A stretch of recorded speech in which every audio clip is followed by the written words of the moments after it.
first come, the question would be, what are the trends in intelligent automation and how do you find the evolution of traditional RPA market? Can we start from Murli, please? Sure. So, just as a sound check, Deepak, you can hear me, right? Well? Yes. Okay. So, first of all, thank you, Deepak and, Hiren and Sid for taking the time. Very good question to launch the discussion. We've been in this business of automation for a while, and we've seen a lot of trends, Deepak, on customer, first starting with curiosity, then eventual adoption into baby steps, and now what customers are expecting from vendors and partners like us. If I were to pick some of the top trends that we have seen is, initially customers started, and I'm talking from a very India-specific context, based on customers really started on trying to test the waters, taking very humble, very horizontal functional use cases to see what is the real power of this technology and what is it that it requires from an infrastructure, from an organizational support point of view. So from these baby steps of functional cases like F&A, like procurement and like supply chain example, our customers have moved on. The technology has moved significantly. If I can spend a minute on how the technologies has evolved also in line with how these trends are changing. So customers are now looking at 2 or 3 more expectations. One is what automation has to drive, which is making mundane, repetitive processes, human processes, automated and bringing in the required efficiency. In some cases, FTE savings, but more importantly, business efficiency and their faster response to market. Some of the key trends that we're seeing now is customers moving from that initial phase to expecting more out of this technology. Customers are now talking about some capabilities that go beyond the traditional build, run, and manage. Customers are asking us, how do we make automation or your portfolio also tell us which areas are good candidates for automation, rather than we volunteering use cases and saying this specific use case or this particular process is the one that I want to automate. Can you tell us with your intelligence, with your tooling, what are the areas that we should be automating? So this entire notion of discovering use cases to automate is also an expectation that's coming as a trend. The second trend I'm seeing is going beyond the traditional build, run, and manage. Deepak and the partners on this forum are experts in delivering some high-value use cases in this area.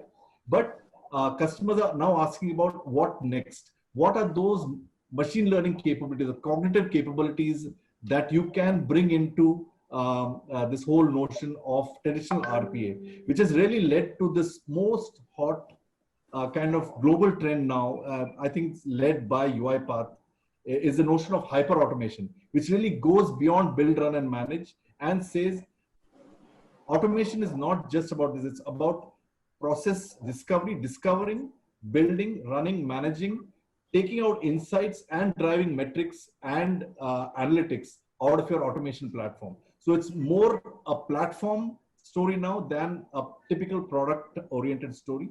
And that's, I feel, our #1 trend that's going out there. Customer expectation from partners is also, kind of turning. I'm seeing a paradigm shift in these trends as they approach us, specifically in these trends. Okay, so we'll understand the perception of Hiren. Sure, Deepak. Absolutely, completely, agree with Murli, and, just to add some of the, glimpse at the field level, okay, which we have identified or, which we are, realizing currently, being in the space of, since last 3-4 years, so which, I personally, term this as, the digital transformation journey, for the enterprises, right? So when I say the digital transformation journey, it starts with, the digitization, and then it gradually moves to the digitalization, and then it will, transform the complete, that particular business process with, the hyper intelligent automation mechanism. So that, the digitization, the digitalization, as well as, the digital transformation, I'll just, give you one example, right? So when we have, like, the typical, invoices, physical mode, which are coming into the, the business, right? And when you convert those, invoices into, the scanned copy, it became your, the digitization documentation, right? And once you have that digitization document, then you have, your journey open for the digitalization, where, the RPA and other, the technologies coming into the picture, taking those, invoices, processing those invoices, kind of stuffs are, the customers are doing it.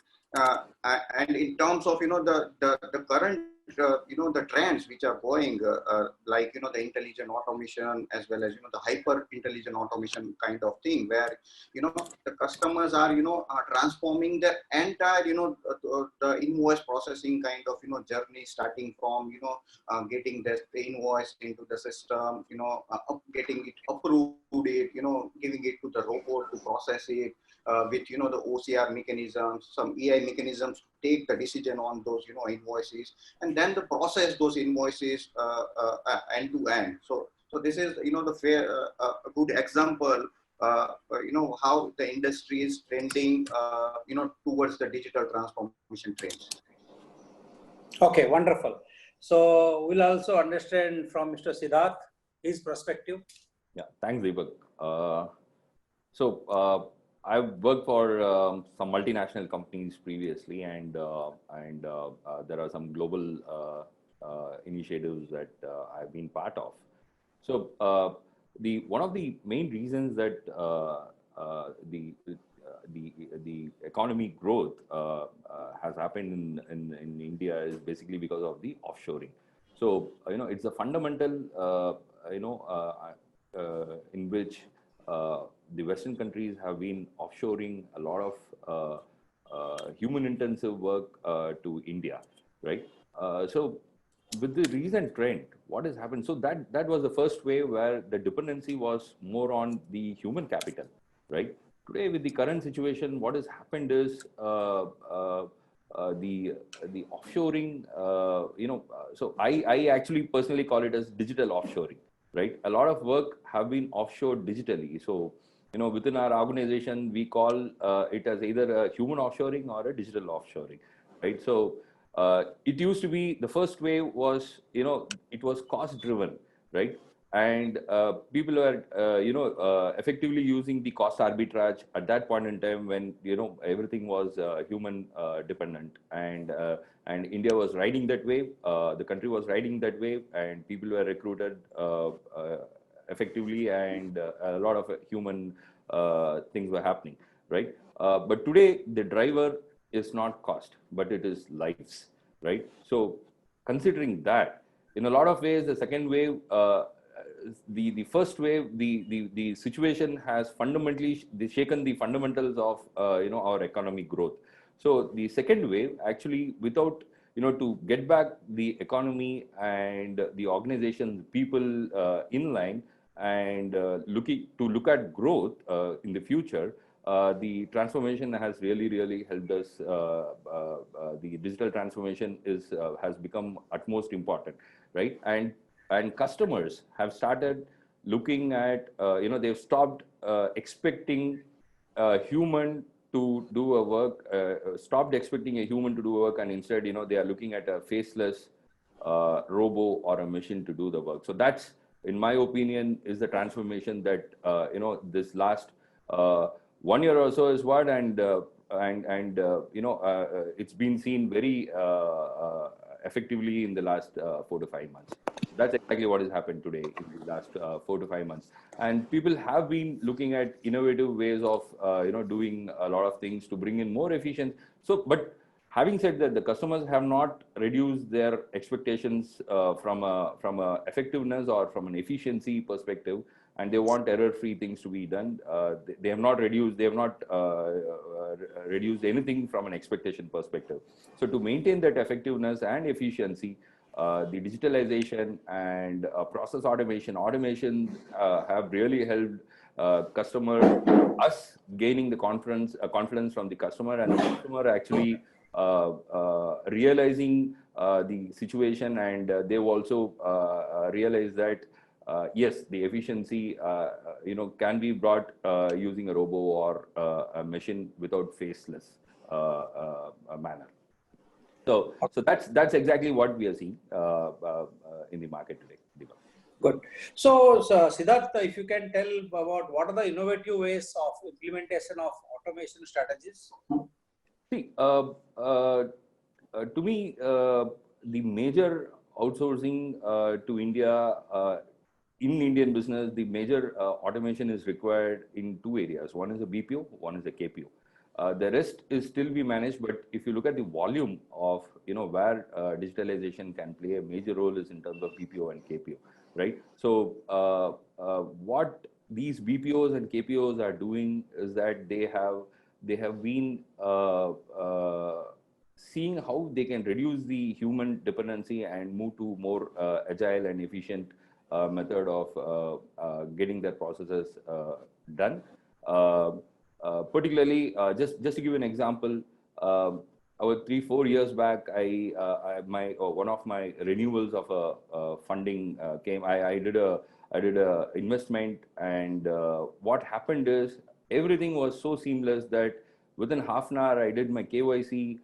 There was a chatbot that took my PAN card, Aadhaar card, and I did a small video introducing myself, and that's it. I mean, I get my documents online, and nobody had to come and sign and explain things to me, and nothing like that happened at all. I mean, it was such an innovative way that I started looking at that kind of digitalization to customers. We started going behind those organizations who are looking at extremely human intensive work to making it digital. That's where the volume also grew. That's where there was human dependency which got reduced, and we could prove that yes, using a faceless robo and machine, you can achieve whatever you wanted to achieve. So that brings in more efficiency as well. Yes, you are right. Okay. Let's understand from Hiren also. Yeah, so in terms of So in terms of taking the right automation strategies with the innovations like so we as a company taking the customer centric as well as the complete digital transformation approach with our the kind of the resilient as well as the agile of our solutions as well as the services. Okay, so like Murli has to give training to all the partners from across the country. So as for you, Murli, what has to be the automation strategies, or I would say newer automation strategies? So I will answer that, Deepak. Just if with your permission, we can just add to what Hiren and Sid said. And this is something that I'm seeing from an India customer mindset to automation point of view. Traditional brick and mortar companies who were very averse to automation in the past are now coming to the fore in terms of looking at the reality and seeing the value associated with automation. This is something that I did not see last year. I myself have served about close to 2.5 years purely setting up the India business, as you know. Then if you look at customers looking at different ways of financial transformation, so they're looking at various ways in which they're trying to adopt automation to drive financial transformation. So whether it's on taxation, whether it's on reconciliation, basically trying to find more financial efficiencies, especially in these times of COVID, where AR or accounts receivable is such a critical part of every business.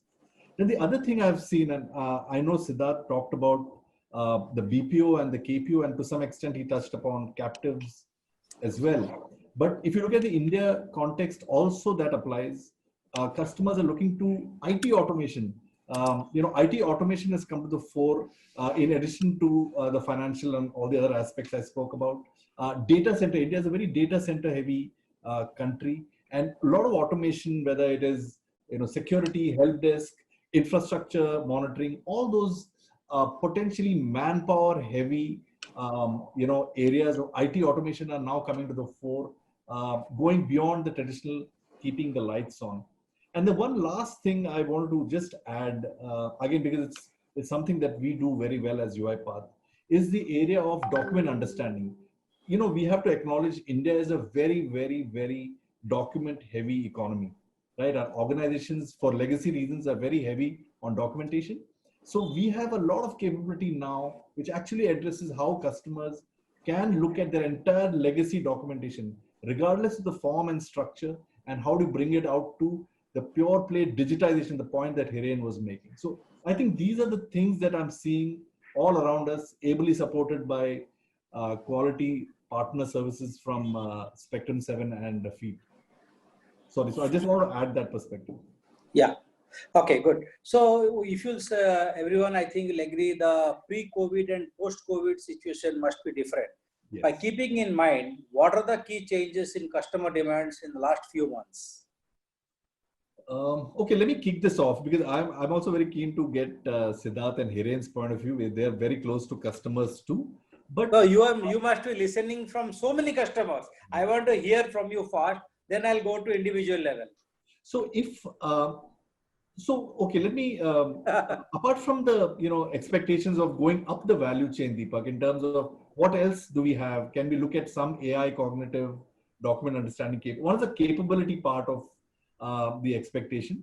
The other is help me, how do I find new processes to automate? So this whole notion around how do I discover more processes to automate to make more business sense or show more ROI to my C-level for sponsorship at the board level.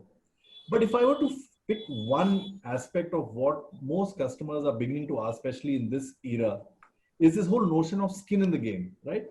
They'd like more active involvement of our partners and to a large extent, UiPath in the form of our professional services, assisting able partners like Spectrum 7 and Feed Systems in trying to show them, not just use us as a bouncing board for showing them use cases or product capability. They want us to take an extra step along with our partners to go into their processes, understand their domain a little harder, and actually show some outcomes in their environment, right? And this is not something that I saw too much prevalent, up to 6 months ago. This is a changing trend. We had a conversation with a C-level customer at 11 o'clock this morning, exactly the same conversation. I need to build an enterprise automation strategy based on ROI to present to the board.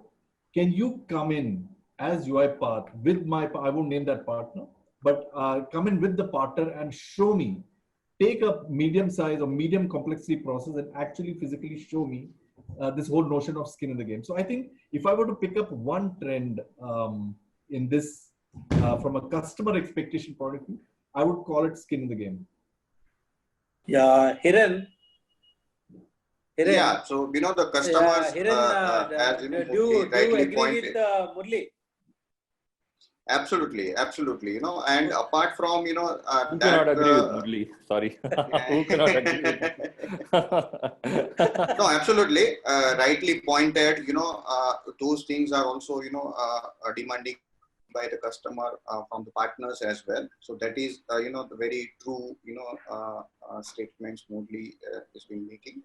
Apart from that, what customers are also demanding in terms of the solutions which are already deployed in their environment as the automation solutions are like previously before the COVID scenario, right?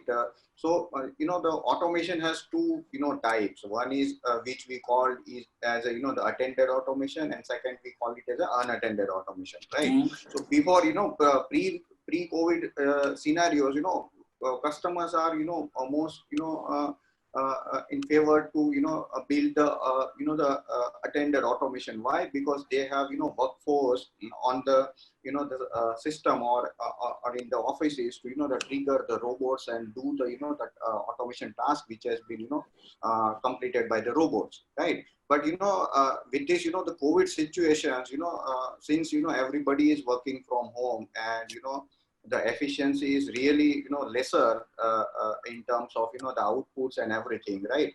And the mechanism, right, the remote working mechanisms are very tough in these situations to handle.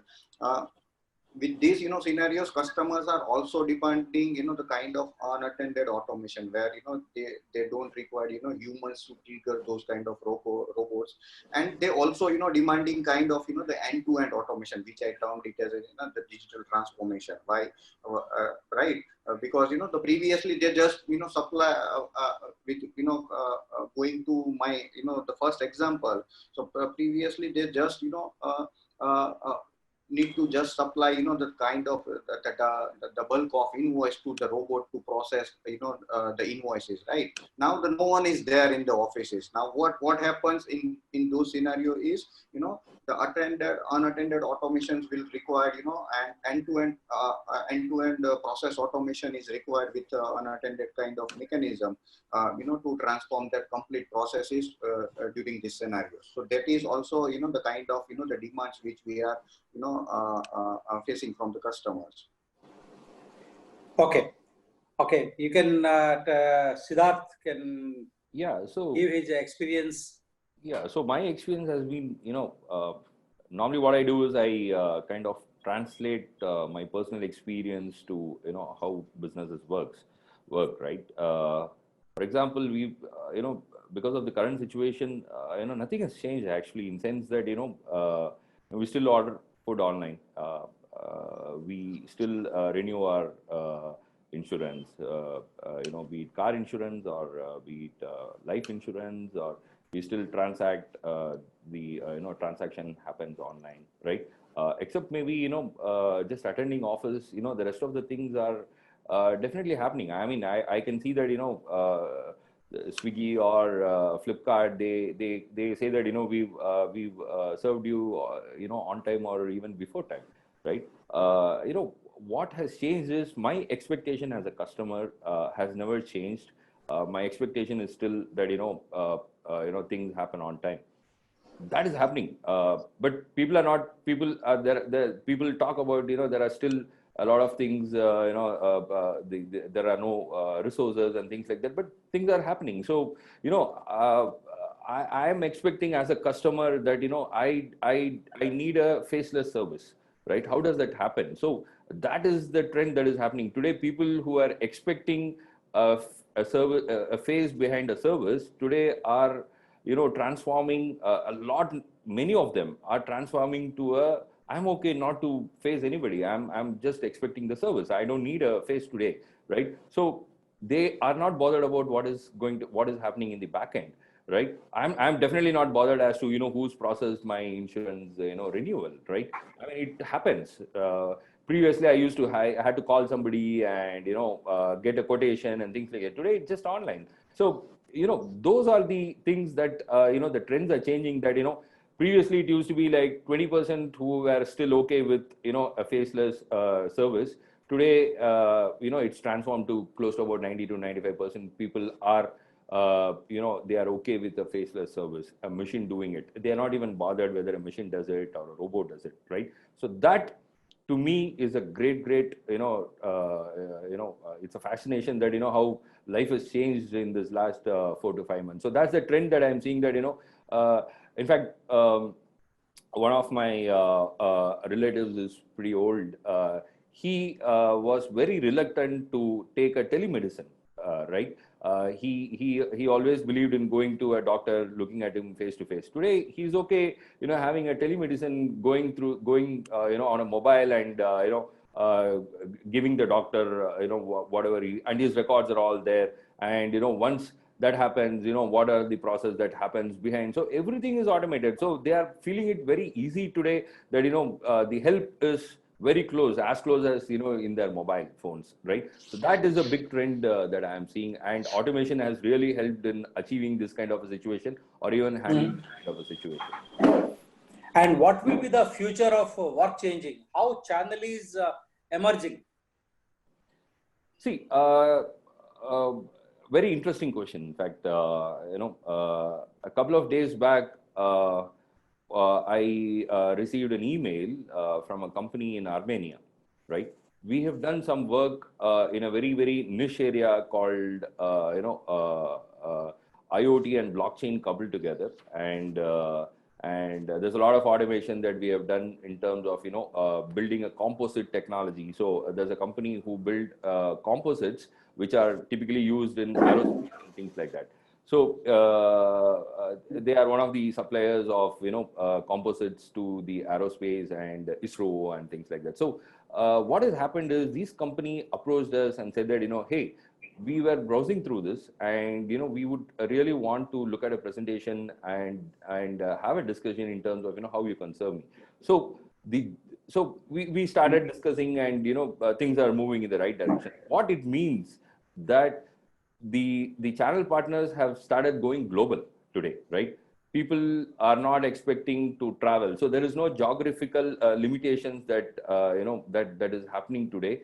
And even as we speak, in the last 4 or 5 months, the amount of business that we have done with UiPath, we have been able to pick those deals remotely, deploy them remotely, explain to the customer the processes remotely, automate everything remotely, right? So it has really helped us manage our time properly and reach out to a larger section of customers who need this, right? So in a day, if I can go on 2 calls, if my sales guy can go on 2 calls, they are able to handle 10 customers today, right? And the expansion has happened so much, not only within India but even outside India, right? And even the deployment, customers are okay that okay, I understand the situation, can we do it remotely? Of course. Why you can't?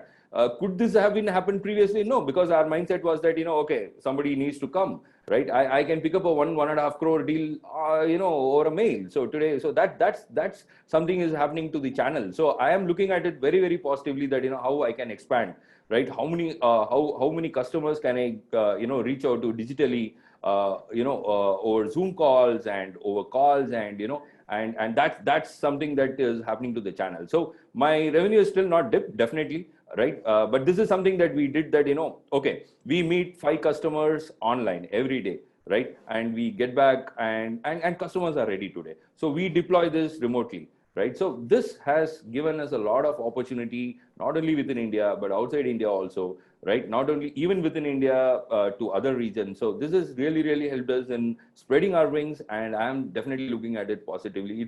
It's a massive change, and am I happy?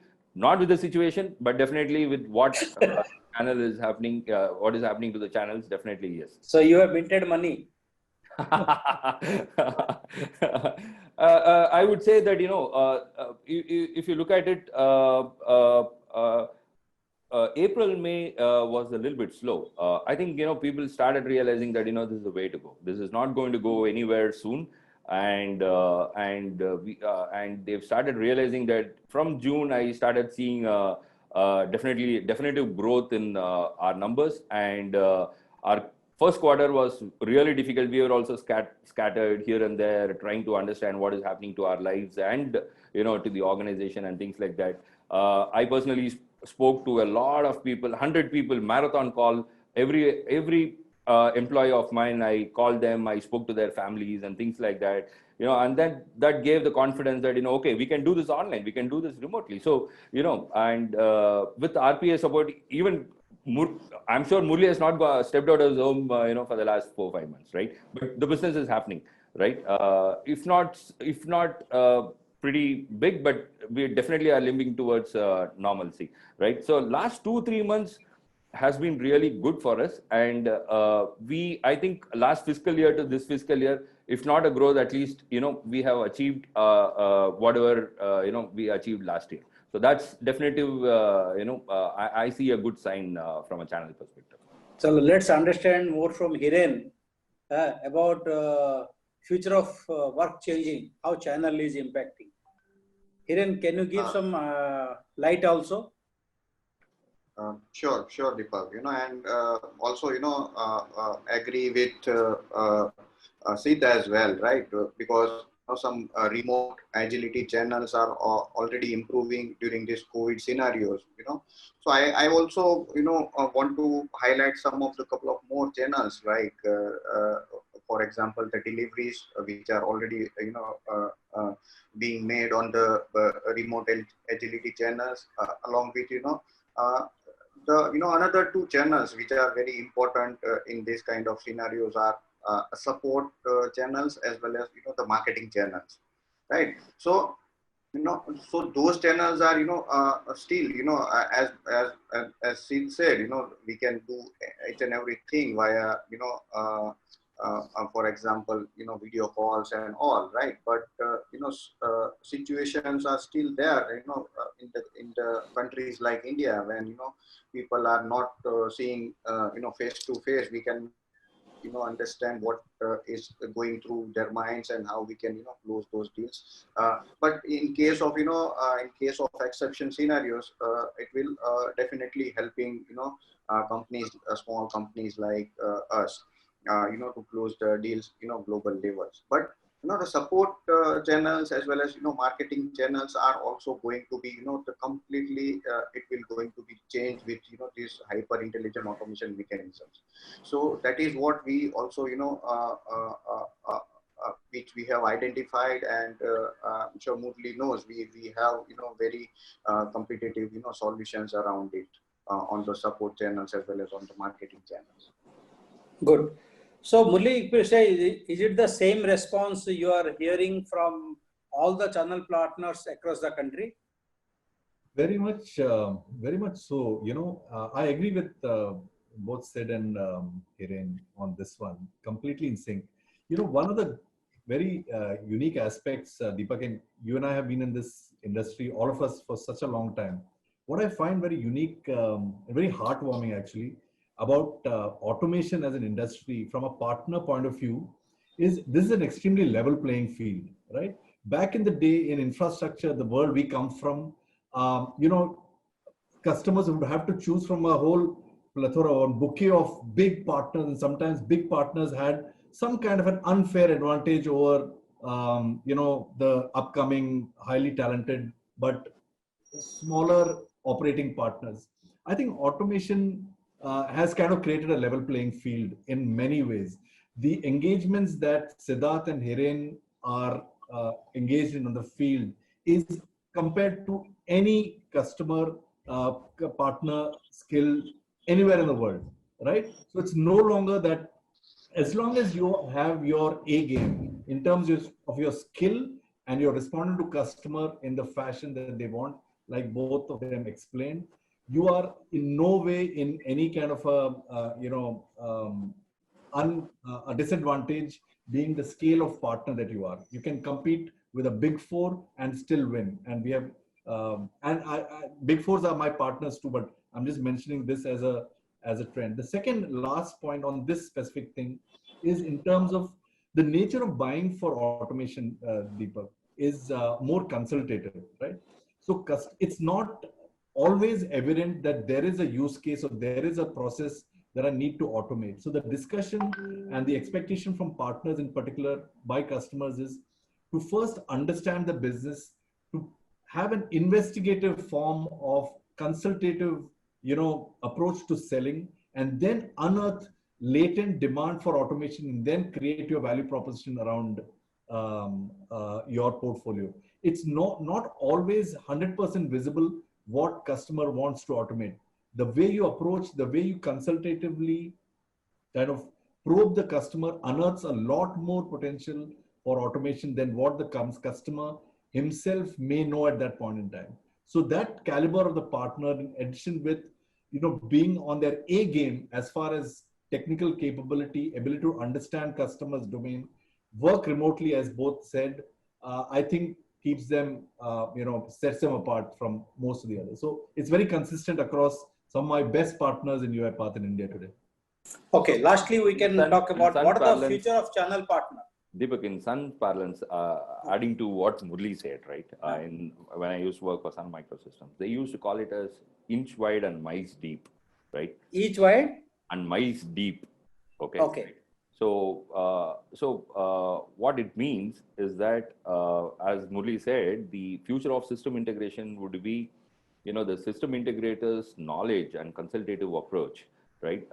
It will be in niche areas. In fact, there are certain things that we have done in very, very niche areas where, we have not broad-based it, but we have gone into depth in terms of, understanding those processes and things like that. So today, that's where, the whole world is going. Instead of being a generalistic, broad, spray, instead of a spray and pray, it becomes an inch wide and miles deep. So that's something I wanted to add to Murli's. Good. So you will hear after this question, we'll have a rapid fire questionnaire for Murli. Hope you will like it. So now the last question, Murli, is what is the future of channel partners and what are the ensuring strategies companies are put in place? So I think we touched upon the first part in terms of partners changing approach to customers in this rapidly changing world. This whole business about being able to manage customer expectations remotely. Contactless operations is the flavor of the day, and partners are being challenged day on day to go and build those skills, bring that tooling capability to help customer reach as much as contactless operation as possible. Customer demands, partner demands on enablement is increasing because the portfolio is going broader. So enablement is extremely critical, and that's happening. The only other thing is in terms of, we've had a fair amount of success, Deepak, as you know, over the last couple of years, right? We've doubled our install base. We're on course to double our revenue year on year yet again at an India level. So God has been kind. Partners have been very gracious in supporting along this journey. And in that journey, we have also learned how customers are evolving. Customers are now looking at, I have landed with a few use cases to build the capability around automation. Now you and the partner community, as in UiPath and the partner community, help me expand, help me create the ROI or the value associated with expanding enterprise-wide to my C-level, to my board. So that is an expectation that we are having, which UiPath is taking a lead on along with our partners. So that's the kind of trend that we are seeing. You would have seen us, hit with a lot of support from the community out there, the partners, customers. We are up there on the leadership quadrant of Gartner, second year running. As you know, it was lately announced a couple of weeks ago. So that's also a testimony to how customers are perceiving UiPath as a portfolio in terms of its breadth, rather than just looking at point-based solutions and having a vision, a kind of a roadmap around automation. I hope I've answered that specifically. Yes. So you mean to say that God is so kind to give you the best partners in the world? I have no doubt in the world. Even yes. if this was not a media interview, I would have still said that. I believe that. So partners become a fortune for you. Absolutely. I have a very limited sales force. It's the partners who are giving us the coverage. We are doing more than 200 transactions a quarter. Everything is driven by partners. Every transaction is driven by partners in the India business. There are exceptions and captives where there are some areas where customers buy directly, but from an India business point of view, it's 100%. Very good. Very good. Hi, Hiren. Absolutely, with the kind of the OEM. So you become a god for Murli. Not at all. It's the give and take story. Always right. But okay. The kind of the OEM partners. Voice become very slow. Is it audible now? No. Yeah, audible. It's a little muffled up, Hiren. Yeah. Hey, Hiren, can you talk about what the future of channel partners you are seeing? Hiren, are you there? Yeah, Hiren. Hello. Are you able to hear me? Yes, Now I we can can. hear you. Yeah. Okay. Yeah. Thanks. So, to answer that, absolutely, the future is very, great, while, working with OEMs like UiPath, who are almost, 95% plus, in case of transactions, they are, as Murli said, 100%, partner centric approach they are taking, right? And when it comes to the limitations in terms of channel from both the ends, where we are the complementing each other, the kind of the products and the approaches we have together. So I think with those things, I'm sure the future is very bright for both the partners as well as for the OEMs. Good, good.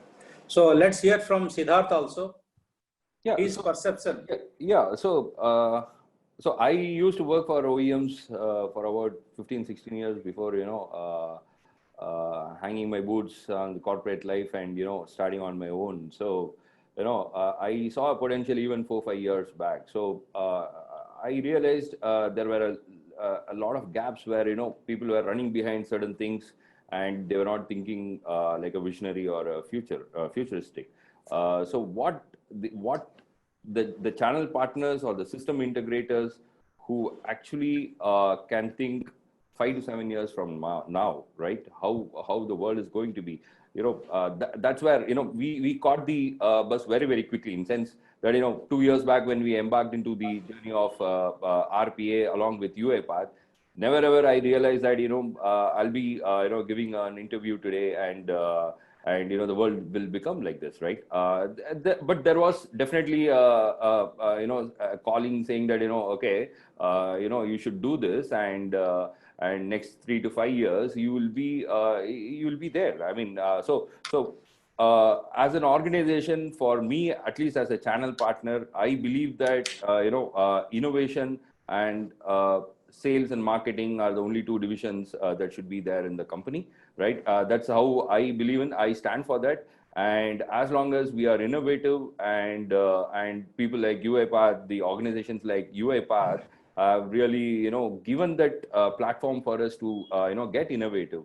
So as long as we are innovative, I think the future is very, very bright for us. People who are not innovative, people who cannot think beyond 2, 3 years, then it's a little bit of challenge. So it Yes, again you are depends right. on how agile you get to, right? But if you are talking about long term, innovation and drive and sales and marketing will actually what will drive the organization. Let's hear now from Murli. Murli, are you Yes. there? Yes. Now the challenging thing is you have to answer a question in 1 minute. My God, too much pressure on a Friday. Yes. This question, it's 1 minute. Okay, we have to manage the time for the RPA. Yeah. Yeah, Murli, why UiPath? Culture, great products, humility, innovation. How RPA brings revolution in the industry?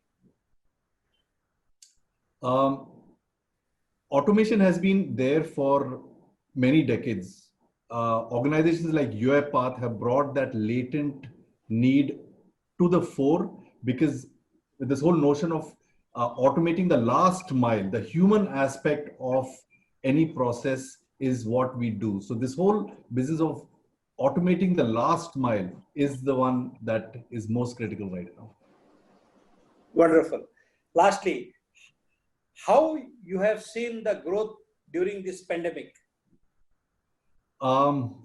It's been humbling. It has brought us very close together. This is not about business or revenue, but our partners trust us and we trust them back. Our customers trust us. We have stayed with them in the good times when the graph was going like a rocket ship. We are supporting them in their slow times, acceding to most of their requests. Most of them are very genuine requests. And as a company with a soul, we have responded to everything the customers have asked of us. So for us, it's naturally, we're culturally built like that as an organization. Our teams have gone out of the way to make sure that we are the moment some of our customers come out of this this season of lockdown and things like that, we are doing our best to make sure that they can take the bull by the horn and go back to their rightful place, leading the market what they were doing. And automation will be the center of that, is what we believe. And lastly, the success of RPA depends upon man or machine. I think that's an unfair question. It's a combination. It's partners. I'm not saying that man or machine, because the RPA also designed by a man. So overall success of RPA depend upon the man or machine.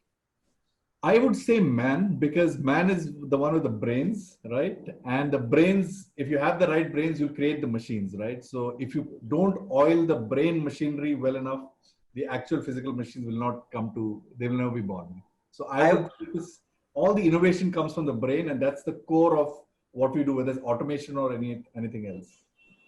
I was expecting the same answer from you. That's why I elaborated the question. Thank you very much. And thank so you, much of humanity. Really nice. Really. Right. Thank you. Wonderful interaction. Thank you very much. Thanks. Thank you, Hiren, Siddharth. Thank you. Thank you, everyone. Thank Yeah, you. bye. Bye-bye. Bye-bye. Bye. Bye. Thank you. Thank you so much.